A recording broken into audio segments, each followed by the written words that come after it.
atmosphere. Open for lunch and afternoon tea 7 days a week. Information at 480-488-4812, carefreetea.com.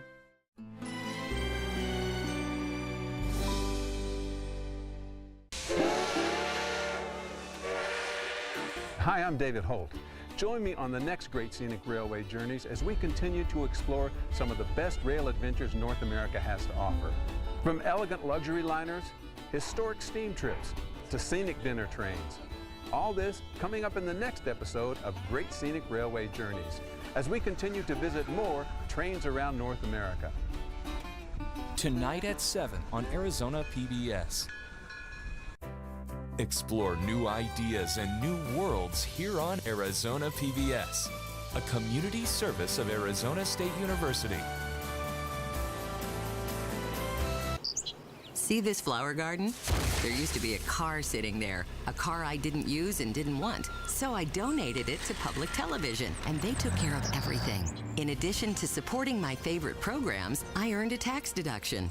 Turn something you don't need into something you really want. Contact the Vehicle Donation Program. Coming up next on Arizona PBS, Life and World. Arizona PBS congratulates its winners of the 2018 Telly Awards. With 17 trophies, the most in station history, Arizona PBS continues its tradition of producing award-winning local programming and its dedication to excellence for viewers like you. Thank you. Coming soon to Arizona PBS. Introducing My Grandpa's Fiddle, featuring the multi-award and Grammy-winning artists Tim Ryan Roulier, Lori White, and Charlie Judge. I'm Tim Ryan Roulier. This is my story. Thursday night at 7 on Arizona PBS. Support for Arizona PBS comes from viewers like you and from AARP in Phoenix thinks today should be your day. So get active and help keep Phoenix in motion, or get involved in improving your community. Take on today and every day. Learn how at aarp.org/Phoenix. From the Cronkite Studios in downtown Phoenix, this is Cronkite News. It's about energy, water, and the economic threat of not being able to put food on the table. Hundreds rally to save their jobs and keep the Navajo generating station from closing. Would you vote to raise taxes on the wealthiest Arizonans to pay for public education? Supporters of a ballot initiative dubbed the Invest in Education Act think the answer is yes. And we all want to live each day with purpose and satisfaction. We'll check out a special art program proving that at any age, we all possess a stroke of creativity. Cronkite News starts now. Good evening and welcome to Cronkite News on Arizona PBS. I'm Maya Petros. And I'm Nicole Hernandez. Thank you for joining us.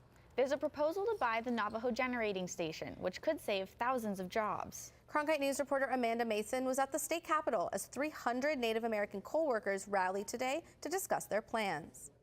Yeah, the coal miners of NGS announced that the Middle River Power has submitted a proposal to buy the station. NGS is hoping to receive 90 days to help solidify the transition of ownership of the station. Just 90 days! Just 90 days! When the Navajo generating station was built back in 1976, the Navajo and Hopi tribes were promised 70 years of service. Many livelihoods are at stake, including that of Marcus Singer, a supervisor at Kayenta Coal Mine, and that coal mine's only customer is NGS. If that power plant shuts down, the mine would also close. Singer says he needs this job, the first one he's had that allows him to see his kids every night. Yeah, growing up, I've always wanted to work at the mine. I mean, I went to school for mechanic and stuff like that, got my degree and got the opportunity to start with personal safety, and that was my chance to come back to Kayenta. I've always worked outside of the reservation, so it was nice to come back and be around family.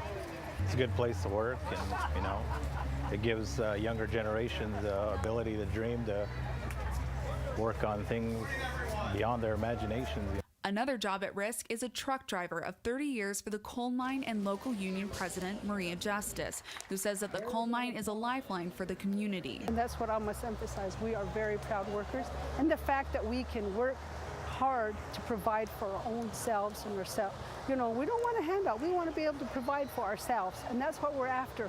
To protect these jobs, Vice Chairman of the Hopi tribe will continue to fight for the jobs of his people. It wasn't off of our backs, the revenues of our coal, the affordability of what they did with the water negotiations. Phoenix and Tucson would not be what they are today. Now, tomorrow, the coal miners and NGS supporters are having a meeting with Central Arizona Project to discuss the 90-day proposal. In the broadcast center, Amanda Mason, Cronkite News. A new proposal from the Trump administration could throw a lifeline to the Navajo generating station by forcing utilities to buy a certain amount of power from coal-fired plants. But the plant has critics from left and right, and from energy executives to environmentalists, as Pat Plavetti reports from our Washington bureau. The Trump administration plan to keep unprofitable coal and nuclear plants open wasn't aimed specifically at the Navajo generating station. However, it did catch the attention of the plant supporters. President Donald Trump has long been a vocal supporter of the coal industry. We are going to put our coal miners back to work. They have not been treated well, but they're going to be treated well now. On Friday, the president took the next step, ordering the Energy Department to take immediate steps to make power companies buy electricity from coal and nuclear plants. The directive calls a diverse energy grid a matter of national security. John Schilk, president and CEO of the Electric Power Supply Association, dismissed the national security claim. The part of the Federal Power Act that's really supposed to be for very discrete emergencies, and experts across the spectrum in both parties have said there is no emergency that justifies the use of such extraordinary powers.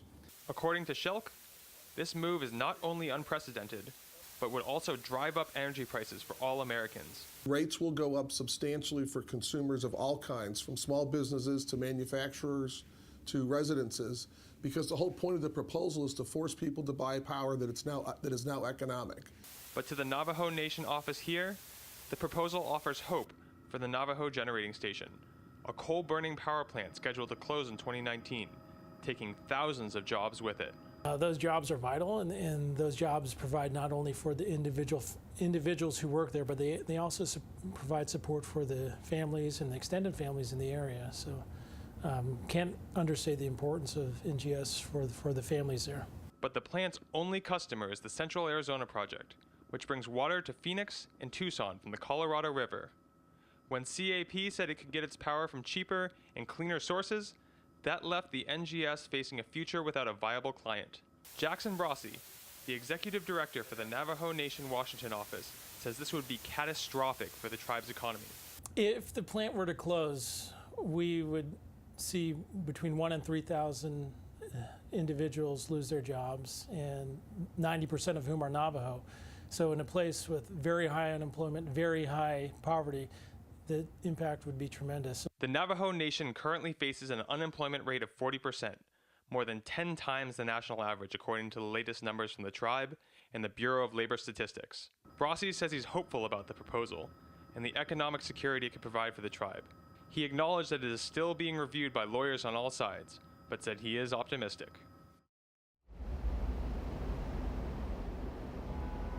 This isn't the first time that the Trump administration has tried to prop up the coal market. A similar proposal was rejected last year by the Federal Energy Regulatory Committee. However, that plan wasn't aimed specifically as a national security issue. In Washington, Pat Pobletti, Cronkite News.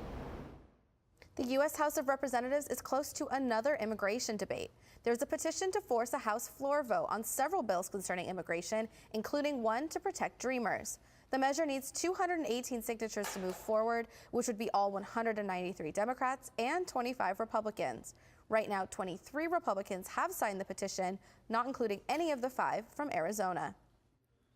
In the wake of the Red for Ed movement, community members are still rallying to get better funding for Arizona classrooms. I looked into the Invest in Education initiative that is trying to get on the November ballot. Invest in Education initiative organizers announced that 65% of opinion poll responders support funding classrooms with an income tax raise. So I have a daughter who's going to be a senior next year and a son who's going to be a second grader, and my daughter has never had a fully funded classroom. Joshua Buckley hopes that this proposition will change that.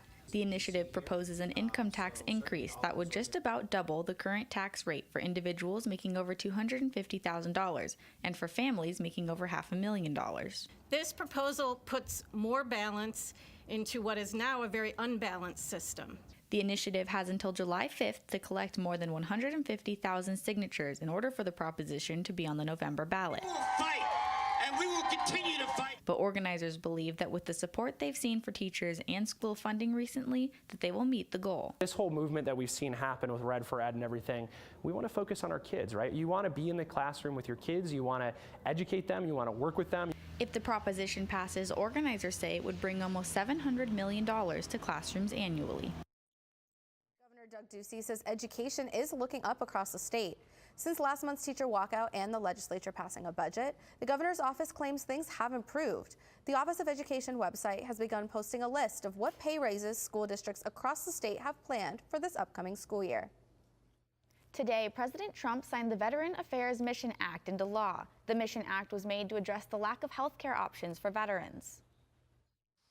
So it's now my great honor to sign the VA Mission Act, or as we all know it, the Choice Act, and to make Veterans' Choice the permanent law of our great country, and nobody deserves it more than our veterans.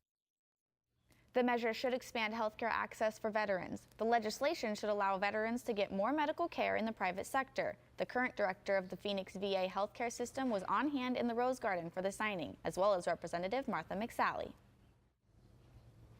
The White House communications aide who mocked Senator John McCain no longer has a job.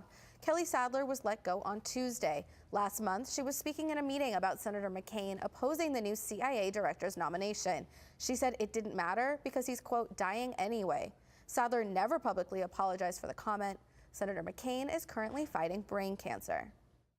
President Trump grants clemency to a woman today after a week after hearing a plea from Kim Kardashian West. 63-year-old Alice Johnson had her life sentence commuted to time served. She has spent 22 years in prison for drug trafficking and money laundering. Kardashian West got involved in Johnson's case last year after seeing a video on social media. The White House released a statement that Alice Johnson has accepted responsibility for her past behavior and has been a model prisoner over the past 2 decades. Today marks President Trump's 6th act of clemency since taking office. Well, it's official. President Trump and North Korean leader Kim Jong-un will meet for the first time. Their meeting will happen in Singapore next Wednesday. The historic summit will take place at a hotel on Sentosa Island. It will happen at 6 a.m. Arizona time. This will be the first meeting between a U.S. president and a North Korean leader. The two leaders are expected to discuss nuclear weapons. President Trump has said that he wants North Korea to eliminate its nuclear weapons program, while North Korea wants the U.S. to end economic sanctions. Coming up on Cronkite News, activism has been an important part of American history. Today, we're seeing more people taking part in movements, especially here in Arizona. From gender and race to education and economic issues, we look at the growing amount of Arizonans involved with political and civic engagement. And Picasso once said, "Every child is an artist. The problem is how to remain an artist once we grow up." Still to come, a special program allowing older adults to express their creativity. This is my last broadcast as the anchor man of the CBS Evening News, and that's the way it is. Carrying on the baton of those who came before us, our superb team of journalists, writers, reporters, editors, producers work each and every week to tell the stories critical to you. For Arizona news that matters, tune into Cronkite News weeknights at 5 on Arizona PBS. I'm Matt Berry, ESPN Sports Center anchor and graduate of ASU's Walter Cronkite School of Journalism and Mass Communication. With its bachelor's and master's degrees in sports journalism, the Cronkite School is preparing the next generation of sports journalists to tell stories that matter, stories that excite, inspire, and inform. Cronkite immerses students in covering sports at all levels in one of the country's top sports markets. It's this hands-on experience under the guidance of award-winning sports media veterans that shape the top journalists of tomorrow. By the year 2050, there will be more plastic in the ocean than fish.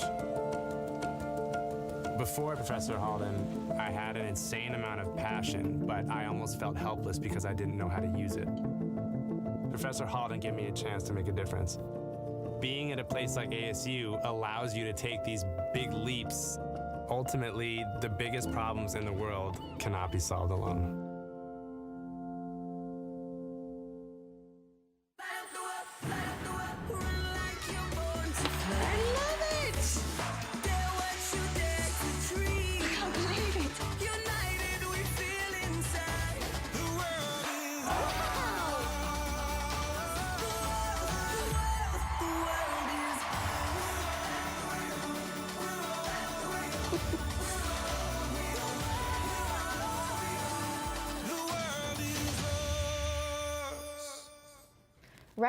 Red for Ed, Black Lives Matter, March for Our Lives, and Me Too. All of these are examples of people coming together to express their discontent for the government or society.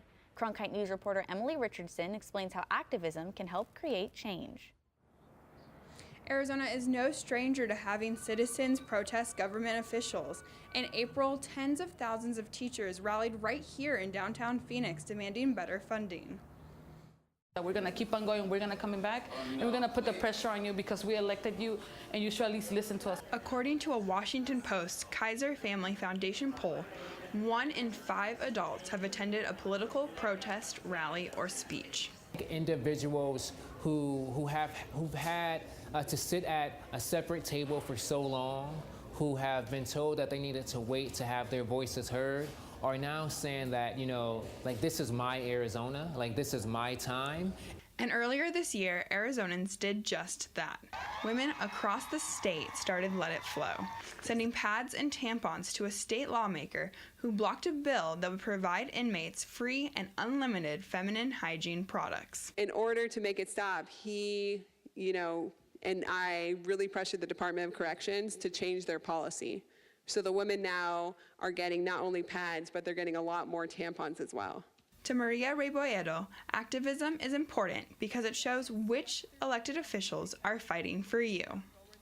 And once you know where they're walking, that they're walking with you to pass this, to actually move forward with them together, that's the best feeling you could get, because now you know, okay, we do have power, we just need to move together. The same Washington Post Kaiser Family poll found that 50% of rallygoers are more active now than they were 2 years ago. In Phoenix, Emily Richardson, Cronkite News. 73,000 residents in Phoenix are members of senior centers. To beat the heat and get creative, some participated in the Creative Aging Showcase. Allison Snell shows us what their art is all about. Thanks, Maya. The art project shares a day in the life of the artist through pictures, sculptures, and collages. Seeing so many older adults gathered together and being celebrated for their creativity and life experience. Phoenix has changed over time, and these older adults say they have changed too over the course of the art project. It helped me come out my box. I was always a person that was just in the background, not step forward and participate as much. Creative Aging program gives participants the chance to be original and share their personal experiences through art. Opportunity to showcase their artistry that represents the wisdom of life lived is a really special opportunity. The vibrant community brings their passions to life in the form of photographs, paintings, sculptures, and short stories. And I just love the idea, particularly of these photographs and stories, as an opportunity to connect with the history of Phoenix and with people's lived experience, the history of Phoenix. The Creative Aging program is on its 3rd year and plans to continue for years to come. In the Broadcast Center, Allison Snell, Cronkite News. Ahead on Cronkite News, we've had Gonzo, Barkley, and Fitz. So who's the next big name to take over Arizona sports? The answer might be a 7'1", 250-pound teenager who just finished working out for the Suns. Today's high in Phoenix is 106 degrees and sunny skies, winds 5 to 10 miles per hour, but stay tuned for your 7-day weather forecast. I like working for Cronkite News because it gives us the opportunity to find a different angle on the same stories that every other news outlet is covering across Arizona. As students, we have the opportunity to cover issues in all across the state of Arizona. Gives me a good chance to sharpen my skills, improve my skills learn the techniques in a newsroom and in the programs and teamwork and technology, getting me prepared for the real world. And at the same time, I think we do a great job, make some great stories, do great journalism for the city of Phoenix and state of Arizona. I'm Ted Simons, host and managing editor of Arizona Horizon. Join us each weekday at 5:30 and 10 as we bring you the top newsmakers who impact the state. We cover the stories in depth that shape and affect our local communities, and we take the time to ensure that all voices are equally heard. For more than 30 years, Arizona Horizon has been your voice and your source for what matters most, right here on Arizona PBS. If you're looking for one show that tells you what happened that day in the world of business, it's NBR. We saw a classic shipwreck. Nordstrom's opening stores. Triple-digit gains. Crude climbs. We're there to help our audience find new investment ideas. The market still has room to go up. Nightly Business Report is the longest-running business television program in history. Weeknights at 10:30 on Arizona PBS.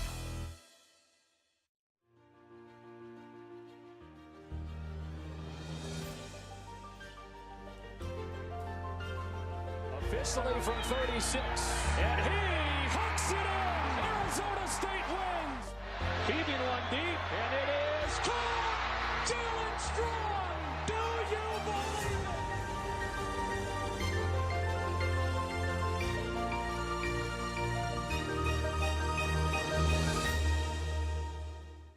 Fire officials expect to have the 377 wildfire fully contained by Saturday. The incident command team says the fire burning between Heber Overgaard and Holbrook is now 20% contained. The fire has burned over 5,000 acres, but no homes have been lost. The National Weather Service has issued a report showing an increased chance of lightning and fire starts for this Friday through Sunday. Temperatures in northern Arizona are expected to be warmer than normal for June. Record heat hit the United States last month. The National Weather Service reports that the month of May hit a record average of 65 degrees in the continental U.S. That breaks a heat record set back in 1934. Some places, like Minnesota, saw 100-degree days in May. In Arizona, our May temperatures were above average but did not set a record. And we're under another health watch tomorrow in the valley because of the heat and poor air quality. Stephanie, how are the Arizona temperatures looking?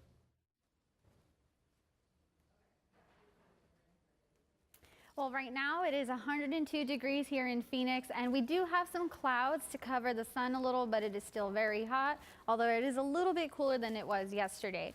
But as we look at how the country compares, we can see we're joined by El Paso down there in Texas with those triple-digit temperatures. They're at 100 degrees, and Las Vegas is on its way up as well. They're at 99 degrees.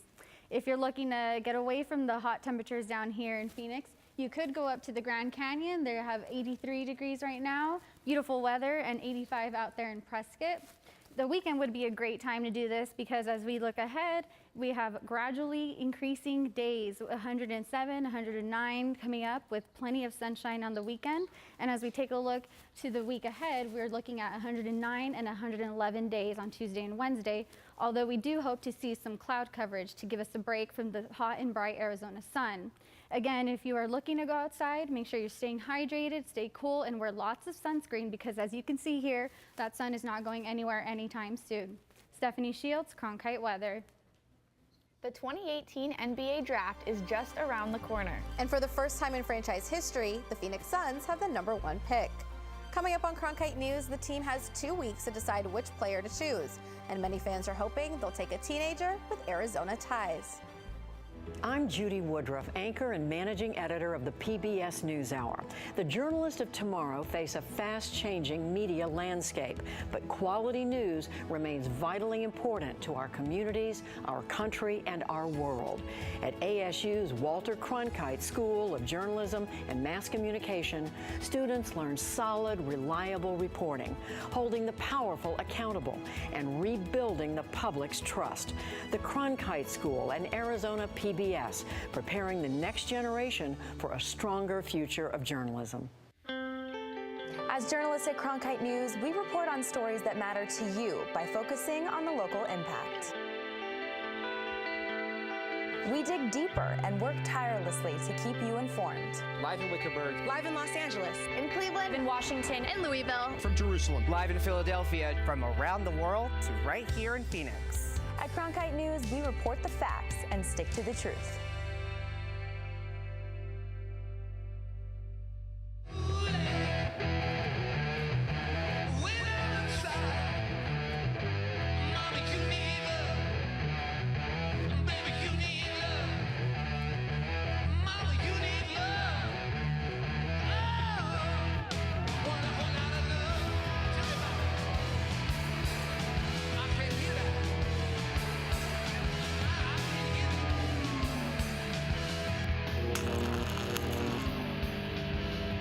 I'm Ted Simons, host and managing editor of Arizona Horizon.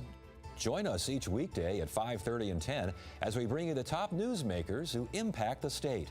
We cover the stories in depth that shape and affect our local communities, and we take the time to ensure that all voices are equally heard. For more than 30 years, Arizona Horizon has been your voice and your source for what matters most, right here on Arizona PBS. Many NBA experts predict the Suns will select University of Arizona standout DeAndre Ayton with the first overall pick in this month's NBA draft. Ayton visited Talking Stick Resort Arena today, and our Felipe Corral Jr. was there. He explains the Suns are hoping for a lot more than an upgrade in talent when they make their selection. The Phoenix Suns hope the NBA's top pick can reverse their fortunes of late. Once a hot ticket in Phoenix, the Suns have sank to the bottom of the NBA, ranking 23rd in average attendance according to ESPN, and posting the league's worst record. It's made the team an easy target for people like John Oliver in Sunday's episode of Last Week Tonight on HBO. Go to a game and see if it improves your mood to see Dragan Bender put up 4 points and 1.5 rebounds. Spoiler alert, it won't. Many have laughed at the Suns' struggles over the last several years, but a positive spotlight has shined on the team recently. It's the first time in Suns history they own the #1 overall pick in the NBA draft.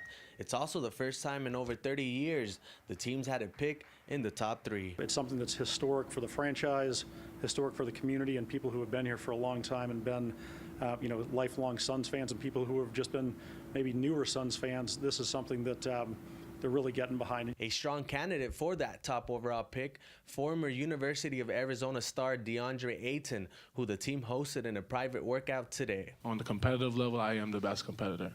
I don't think there's nobody like me. I play my heart on both ends of the floor, and I give it my all. I played hard through the whole season, and I think I deserve to be the #1 pick. Ayton played high school and college basketball in Arizona. The chance to stay in state and play for the Phoenix Suns is an opportunity of a lifetime.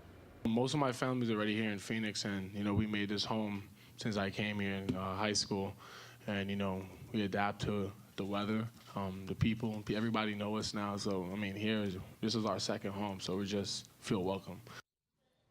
Ayton averaged 20.1 points per game and 11.6 rebounds during his lone year in Tucson. The NBA draft is June 21st in New York. From the Broadcast Center, Felipe Corral Jr., Cronkite News. Cronkite News is proud to be the news division of Arizona PBS. Here's what's coming up on PBS NewsHour. I'm Judy Woodruff on the next NewsHour, mapping history using ancient DNA to unlock the story of humankind's journey. That's Wednesday on the PBS NewsHour. That's it for Cronkite News tonight. Thank you for joining us. For top Arizona stories anytime, go to cronkitenews.azpbs.org.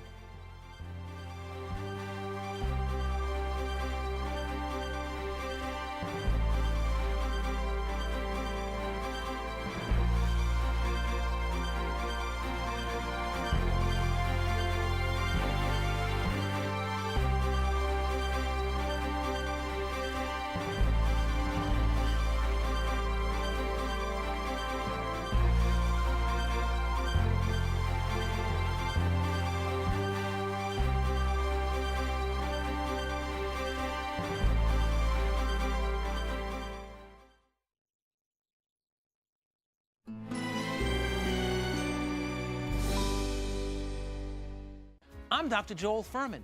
In my new program, I'll show you how to lose weight, lower your blood pressure, lower your cholesterol, and reverse diabetes. all through a delicious, easy-to-follow eating plan you're going to love. Please join me for Eat to Live. Tonight at 10 on Arizona PBS. Explore new ideas and new worlds here